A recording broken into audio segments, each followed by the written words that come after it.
Assalamualaikum. Minggu lalu kita sudah mempelajari nilai perbandingan trigonometri pada sudut istimewa. Kemudian, dalam menentukan nilai fungsi trigonometri sudut yang lebih dari 90 derajat, perlu dipahami dua hal, yaitu tanda nilai fungsi trigonometri di setiap kuadran dan rumus sudut berelasi. Kuadran dibagi menjadi 4 bagian. Dalam lingkaran, rentang sudutnya yaitu dari 0 sampai 360 derajat.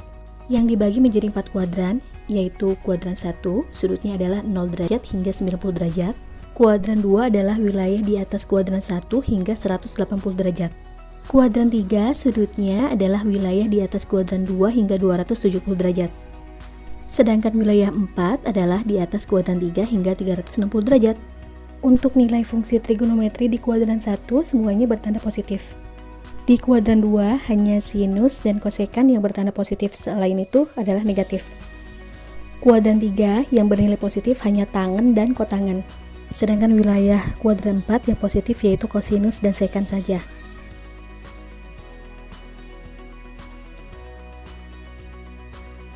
Sudut berelasi yaitu sudut yang memiliki hubungan antara satu dengan yang lain, seperti jumlahnya atau selisihnya. Misalnya sudut alfa yang bisa berhubungan atau berelasi dengan sudut 90 derajat, 180 derajat, 270 derajat, 360 derajat, dan lebih dari 360 derajat. Ini adalah rumus sudut berelasi di kuadran 1, sedangkan yang ini rumus sudut berelasi di kuadran 2. Nah, ini juga sama rumus sudut untuk di kuadran 2. Yang ini rumus sudut relasi untuk kuadran 3, sedangkan yang ini untuk rumus sudut berelasi kuadran 4. Lalu, rumus sudut berelasi untuk lebih dari 360 derajat kita gunakan rumus yang ini. Selanjutnya, mari kita perhatikan contoh soalnya. Hitunglah nilai dari sudut berikut tanpa menggunakan kalkulator. A. Sin 135 derajat. 135 derajat itu lebih dari 90 derajat, atau lebih tepatnya di kuadran 2, maka kita gunakan rumus yang ini. Jadi, sin 135 derajat ini kita tuliskan sin 180 derajat dikurangi alfa sama dengan sin alfa sesuai dengan rumusnya. Nah, selanjutnya kita tentukan besar alfanya ini berapa. Caranya yaitu 180 derajat yang ini dikurangi 135 derajat, yaitu hasilnya kan 45 derajat.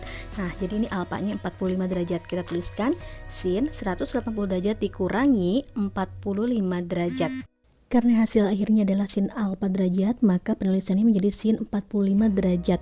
Jika kita lihat di tabel trigonometri sudut istimewa, sin 45 derajat itu hasilnya adalah setengah akar 2. Selanjutnya yang B yaitu cos 315 derajat. 315 derajat ada di kuadran 3, sehingga kita gunakan rumus yang ini. Jadi kita tuliskan cos 315 derajat sama dengan cos 270 derajat ditambah alfa derajat sama dengan sin alfa derajat. Untuk soal yang A, 180 derajat dikurangi alfa derajat. Nah, kalau untuk yang B, 270 derajat ditambah alfa derajat. Jadi 270 derajat ditambah berapa? Hasilnya 315 derajat. Atau 315 derajat dikurangi 270 derajat. Nah, ini hasilnya adalah 45 derajat. Soal yang B kebetulan hasil akhirnya adalah sin alfa juga. Jadi sin 45 derajat. Sin 45 hasilnya adalah setengah akar 2. Soal yang C yaitu cos 495 derajat. Kita tahu 495 derajat itu lebih dari 360 derajat, maka kita gunakan rumusnya yaitu cos dalam kurung N kali 360 derajat ditambah alfa. Ini bisa kamu lihat di rumus-rumus sebelumnya.